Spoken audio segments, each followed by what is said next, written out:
Mana Abdullah ibn Abbos roziyallohu anhu rivoyat qilgan hadislarida Payg'ambarimiz alayhissalom aytadilar: "Man amsa kallan min amali yadayhi amsa maghfuron lah" dedilar. Kim mehnat qilib, horib, charchab uyquga ketadigan bo'lsa, ana shu odamning gunohlari kechiriladi dedilar. Faqat gunohlari kechirishlik uchun toat ibodat emas ekan. O'zi toat ibodat nima desa, bandani, mo'minni har qanaqa holatda gunohlari kechirilishlikka sabab bo'ladi. Bolamizni erkalab boshini silayapmiz, gunohlari kechiriladi. Qarindosh urug'larni ko'rgani ketyapmiz, gunohlari kechiriladi. Masjidga qadam tashab kelyapmiz, gunohlari kechiriladi. Gunohlar kechiriladigan o'rinlar nihoyatda ko'p.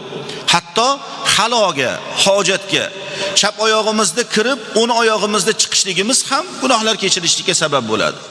Payg'ambarimiz alayhissalom endi aytayaptilarki, kim mehnat qilib, horib, charchab shu holatda uyquga ketadigan bo'lsa, ana shu kishi gunohlari kechirilgan holatda tunaydi dedilar Imom Tabaroniy rivoyat qilgan hadislarida. Demak, kishi rizq talabida bo'lib, peshonasidan terlar oqayotganligi ham uni gunohlari to'kilayotganini belgisi. Zero halol, pokiza ish qilishlikka Alloh subhanahu va taolo buyurgan.